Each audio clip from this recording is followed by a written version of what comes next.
శ్రీమాత్రే నమః 2025 పోలీ పాడ్యమి ఏ రోజున వచ్చింది?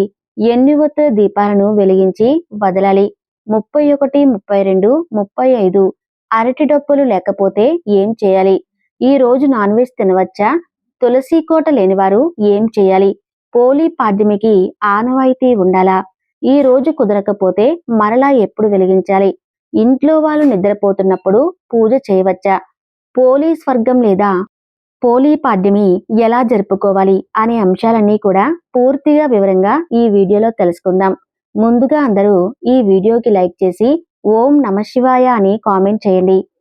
కార్తీక మాసం నెల పొడవునా 30 రోజులు కూడా ప్రాతకాలంలోనే నిద్రలేవటం, ఆకాశంలో నక్షత్రాలు ఉండగానే కృత్తికా దీపాలు వెలిగించడం, అలానే కార్తీక సోమవారాలు, కార్తీక పౌర్ణమి, ఏకాదశి ఇటువంటి పర్వదినాలలో చక్కగా ఉపవాసం ఉండటం, ప్రతిరోజు సాయంత్రం శివాలయానికో విష్ణు ఆలయానికో వెళ్ళి ఆకాశ దీపాన్ని సందర్శించడం, కార్తీక స్నానాలు, దానాలు ఇటువంటివన్నీ పాటిస్తూ ఉంటారు. వీటన్నిటినీ ఆచరిస్తున్న స్త్రీలకు సహజంగా ఆటంకాలు వస్తాయి.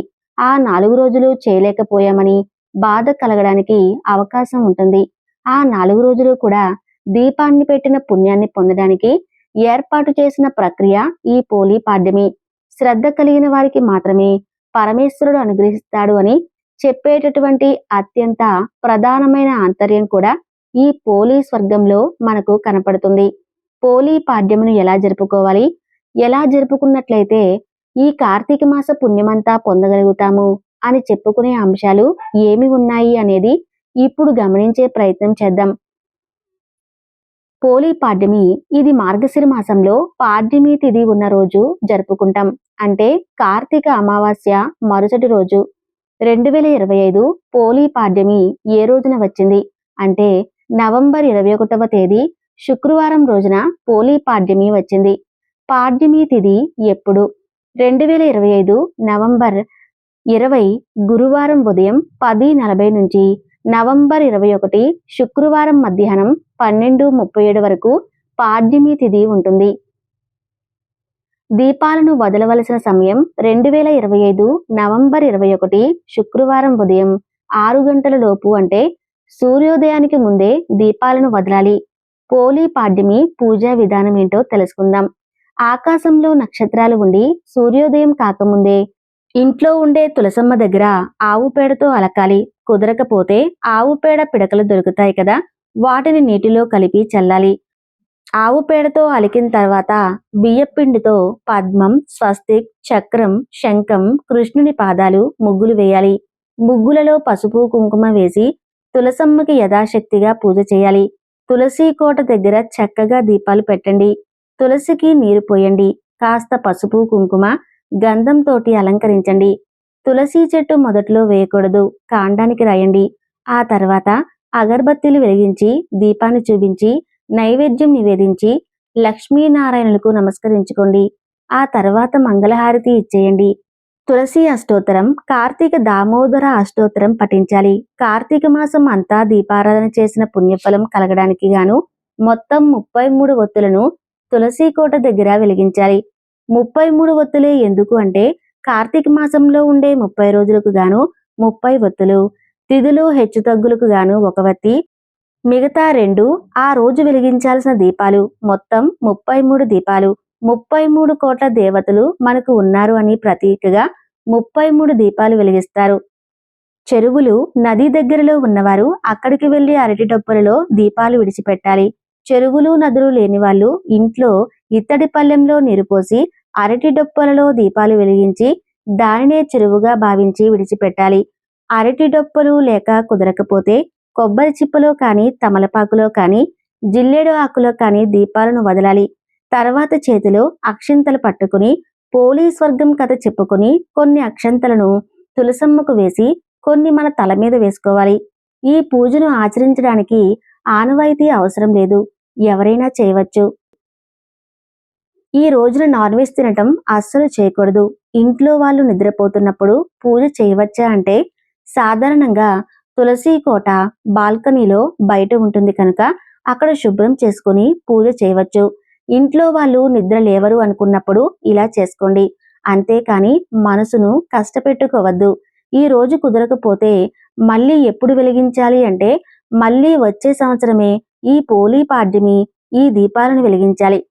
మన తృప్తి కోసం నవంబర్ 20 పాడ్యమి తిథి ఉంది కనుక ఆ రోజు సాయంత్రం దీపాలను వెలిగించుకోవచ్చు. శివునికి ప్రీతికరమైన కార్తీక మాసం నవంబర్ 20వ తేదీతో ముగియనుంది. ఈ మాసంలో ప్రతి ఒక్కరూ అత్యంత భక్తి శ్రద్ధతో శివుడిని పూజించారు. ఈ కార్తీక మాసంలో చివరిగా జరుపుకునే పండుగ పోలీ పాడ్యమి. కార్తీక మాస అమావాస్య తరువాత రోజు పోలీ పాడ్యమిని జరుపుకుంటారు. నవంబర్ 21వ తేదీన పోలీ పాడ్యమి వచ్చింది. ఈ రోజున తప్పకుండా ప్రతి ఒక్కరూ నదిలో దీపాలను వెలిగించడానికి ప్రయత్నించండి. 33 ఒత్తులతో దీపారాధన చేయటం అస్సలు మర్చిపోవద్దు. ఈ పాడ్యమి రోజున చేసే పూజలకు కోటి రెట్ల పుణ్య ఫలితం లభిస్తుంది. కార్తీక మాసం నెల రోజులు చేసే పూజల కన్నా పాడ్యమి రోజున చేసే పూజకు విశేషమైన పుణ్యం లభిస్తుంది. మరి ఇంతటి పవిత్రమైన పోలీ పాడ్యమి రోజున శివుడిని ఎలా పూజించాలో పాటించాల్సిన నియమాలు ఏంటో తెలుసుకుందాం. బ్రహ్మ ముహూర్తంలోనే ఆ శివయ్యకు మనం పూజ చేసుకోవాలి. ఇంటి గడపలకు పసుపు రాసి ఇల్లంతా పసుపు నీళ్లు చల్లుకొని శివపార్వతుల పటానికి గంధం బొట్టు పెట్టి శివుని చిత్రపటం ముందు దీపారాధన చేయాలి. పాడ్యమి రోజున విశేషంగా 33 ఒత్తులతో దీపారాధన చేయాలి. ఎందుకంటే కార్తీక మాసంలో 33 ఒత్తులతో దీపారాధన చేస్తే శివునికి ఈ నెల మొత్తం పూజ చేసినంత పుణ్యఫలం లభిస్తుంది. ఈ పాడ్యమి రోజున ముఖ్యంగా ఆవు నెయ్యితో దీపారాధన చేయాలి. లేదా వెన్నతోనైనా సరే దీపాన్ని వెలిగించవచ్చు. మట్టి ప్రమిదలో ఆవు నెయ్యి పోసి అందులో 33 ఒత్తులు వేసి మీ పూజా గదిలో ఉన్న శివుని చిత్రపటం ముందు దీపం వెలిగించాలి. పూజలో నైవేద్యంగా ఒక బెల్లం ముక్కను నివేదించండి. చివరిగా శివునికి హారతి ఇచ్చి శివునికి నమస్కారం చేసుకుని 5 ప్రదక్షిణలు చేయండి. ఈ విధంగా పోలీ పాడ్యమి రోజున ఉదయం సమయంలో ఇంట్లో దీపారాధన, తులసి కోట ముందు దీపారాధన, అలాగే మీ దగ్గరలో ఉన్న నదిలో దీపాలు వదలాలి. శివుని తలపై గంగాదేవి ఉంటుంది కాబట్టి ఈ పాడ్యమి రోజున నదుల్లో దీపాలను వదిలితే గంగాదేవి ఎంతో సంతోషిస్తుంది. గంగాదేవి ఆశీర్వాదం లభిస్తే శివుని ఆశీర్వాదం కూడా సులువుగా లభించినట్టే. అయితే ఈ పోలీ పాడ్యమి రోజున నదిల్లో దీపాలు ఎలా వదలాలంటే నదికి వెళ్ళిన వారు తూర్పు దిక్కుకు తిరిగి సూర్యుడికి ఆర్ఘ్యం సమర్పించాలి. తర్వాత ఒక అరటి డొప్పను తీసుకోండి. అరటి డొప్పను దైవంగా భావించి పసుపు రాసి కుంకుమ బొట్టు పెట్టి అరటి డొప్పను పూలతో అలంకరించండి. తర్వాత 3 లేదా 5 గుబ్బ ఒత్తులు లేదా పువ్వు ఒత్తులు అంటారు కదా, వాటిని ఆవు నెయ్యితో ముంచి ఆ ఒత్తులను అరటి డొప్పలో పెట్టి ఒత్తులను వెలిగించి నదిలో వదలాలి. నదిలో వదిలిన ఈ దీపాన్ని పోలీ దీపమని అంటారు. పోలీ దీపాన్ని నీటిలో వదిలిన తర్వాత 3 సార్లు ఆ దీపాన్ని ముందుకు తోస్తూ నమస్కారం చేసుకోవాలి. అలాగే నదిలో ఉన్న నీటిని గంగాదేవిగా భావిస్తూ నదిలో పసుపు కుంకుమలు అలాగే పువ్వులను వేసి నదికి నమస్కారం చేసుకుని నదిలో ఉన్న నీటిని తలపైన చల్లుకోవాలి. నదుల్లో ఇలా దీపాలు వదిలిన తర్వాత ₹1 బిళ్ళను మీ చేతిలో పట్టుకుని మీ మనసులో ఏదైనా ఒక కోరిక కోరుకుంటూ 3 ప్రదక్షిణలు చేసి ఆ రూపాయి బిళ్ళను నదిలో వేయండి. ఇలా చేయటం వల్ల మీ మనసులో ఉన్న కోరికలు త్వరగా నెరవేరుతాయి. ఈ విధంగా పోలీ పాడ్యమి రోజున ఉదయం తెల్లవారక ముందే నదుల్లో పోలీ దీపాలను వదలాలి. అయితే నదులకు వెళ్ళలేని వారు మీ ఇంట్లో ఉన్న తులసి కోట ముందు చెప్పిన విధంగా దీపాలను వెలిగించండి. తులసి మొక్కలో 33 కోట్ల మంది దేవతలు నివసిస్తారు కాబట్టి తులసి మొక్క ముందు ఒక పెద్ద పళ్ళెం పెట్టి అందులో నిండుగా నీళ్లు, పసుపు కుంకుమలు, పూలు అలాగే రూపాయి నాణం వేసి అరటి డొప్పలో దీపాలు వెలిగించి వాటిని నీటిలో వదిలి నమస్కారం చేసుకుని నీటిని తలపైన చల్లుకోవాలి. ఈ దీపాలు కొండెక్కిన తర్వాత పళ్ళెంలో ఉన్న నీటిని ఎవరూ తిరగని ప్రదేశంలో పారివేయాలి. ఈ విధంగా పోలీ పాడ్యమి రోజున నదుల్లో దీపాలు వెలిగించి సాయంత్రం సమయంలో శివాలయానికి వెళ్లి శివాలయంలో ఉన్న ధ్వజస్తంభం దగ్గర ఉసిరి దీపం కానీ 365 ఒత్తుల దీపం కానీ వెలిగించి శివుడిని దర్శించుకుంటే ఈ కార్తీక మాసంలో మీరు చేసిన పూజలకు కోటి జన్మల పుణ్య ఫలితం లభించడంతో పాటు శివుని సంపూర్ణ అనుగ్రహం మీ కుటుంబంపై ఉంటుంది. అలాగే ఈ పోలీ పాడ్యమి రోజున శివాలయానికి వెళ్లిన భక్తులు శివాలయంలో ఉన్న నంది కొమ్ముల మధ్య శివుడిని దర్శించి నంది చెవులో మీ కోరికలను చెప్పుకుంటే మీ కోరికలు నేరుగా శివుని పాదాల చెంతకు చేరుకుంటాయి. ముఖ్యంగా ఈ పోలీ పాడ్యమి రోజున ప్రతి ఒక్కరూ ఖచ్చితంగా ఉపవాసం ఉండాలి. ఈ రోజున చేసే ఉపవాసాలకు ఎంతో పుణ్యం లభిస్తుంది. శివుడు అభిషేక ప్రియుడు కాబట్టి ఈ పోలీ పాడ్యమి రోజున నీటితో కాని ఆవు పాలతో కాని శివుడికి అభిషేకం చేస్తే శివుని ఆశీర్వాదంతో మీకు డబ్బు కష్టాలు లేకుండా జీవితాంతం అష్టైశ్వర్యాలతో జీవిస్తారు. అప్పుల సమస్యలతో బాధపడేవారు ఈ పోలీ పాడ్యమి రోజున రావి చెట్టు కింద ఒక నెయ్యి దీపం వెలిగిస్తే అప్పుల సమస్యలు తీరిపోతాయి. ఈ విధంగా పోలీ పాడ్యమి నాడు దీపాలు వదిలిన వారు ఖచ్చితంగా పోలీ పాడ్యమి కథను వినాలి. పూర్వం ఒక ఊరిలో ఒక ఉమ్మడి కుటుంబం ఉండేది. ఆ కుటుంబంలో 5గురు కోడళ్లు ఉండేవారు. వారందరిలోకి చిన్న కోడలి పేరు పోలి. ఆమెకు చిన్నప్పటి నుండే పూజలు అన్నా వ్రతాలు అన్నా మహా ఆసక్తి ఉండేది. కానీ అదే ఆసక్తి ఆమె అత్తగారికి ఆమెను చూసినప్పుడల్లా కాస్త కంటగింపుగా ఉండేది. ఎందుకంటే తనకంటే భక్తురాలు వేరెవరూ కూడా లేరని ఆ అత్తగారి యొక్క దృఢమైనటువంటి నమ్మకం. ఆచారాలను పాటించేటటువంటి హక్కు కేవలం ఆమెకు మాత్రమే ఉంది అనేటటువంటి అహంభావి. అందుకని చెప్పేసి కార్తీక మాసం రాగానే చిన్న కోడల్ని కాదని మిగతా కోడలను తీసుకుని నదికి బయలుదేరి వెళ్తుంది. అయితే అక్కడ తన కోడలతో కలిసి చక్కగా నదీ స్నానం చేసి దీపాలు వెలిగించుకుని వచ్చే ఈలోగా కోడలు ఎక్కడ దీపం పెడుతుందో ఏమో అనేటటువంటి అనుమానంతో దీపం పెట్టేందుకు కావలసినటువంటి సామాగ్రి ఏదీ కూడా ఇంట్లో లేకుండా జాగ్రత్త పడి మరీ బయలుదేరేది అత్తగారు. ఇక కార్తీక మాసంలో పోలి దీపం పెట్టకుండా ఉండేందుకై ఆ అత్తగారు చేసేటటువంటి ప్రయత్నాలన్నీ కూడా ఏమాత్రం సాగనే లేదు.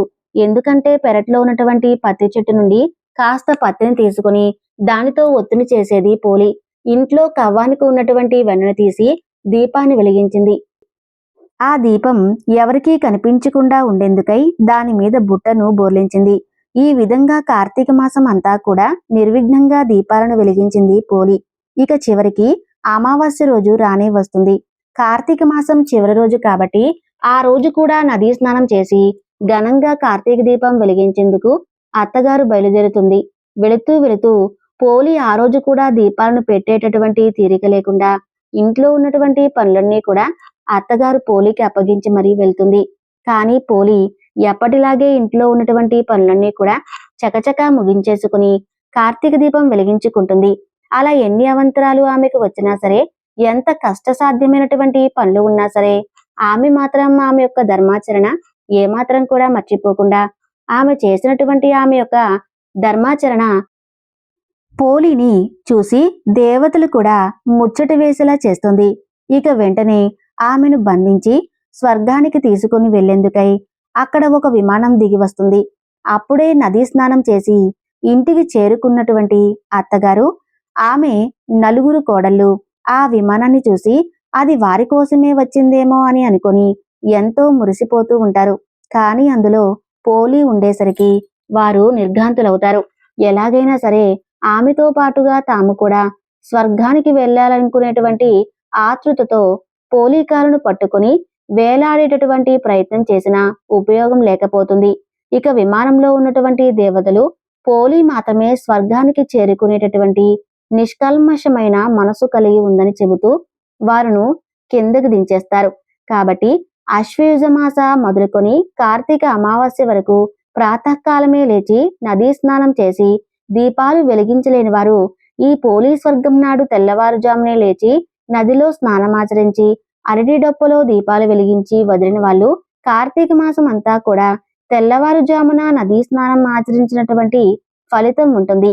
అలాగే దీపాలు వెలిగించినంతటి పుణ్యఫలం లభిస్తుందని భక్తుల యొక్క విశ్వాసం. కాబట్టి కార్తీక మాసంలో ఏ రోజు దీపాన్ని వెలిగించలేకపోయినా కూడా ఈ రోజున 33 ఒత్తుల దీపాన్ని వెలిగించి నీటిలో విడిచిపెడితే ఆ మాసమంతా కూడా దీపారాధన చేసినటువంటి పుణ్యం వస్తుందని కూడా చెబుతూ ఉంటారు. ఈ రోజున బ్రాహ్మణులకు దీపాన్ని కానీ స్వయం పాకాన్ని కానీ దానంగా ఇస్తుంటారు. ఇక తెలుగువారు పోలిని అటు దీపాన్ని కూడా శ్రీ మహాలక్ష్మి రూపంగా భావిస్తూ ఉంటారు.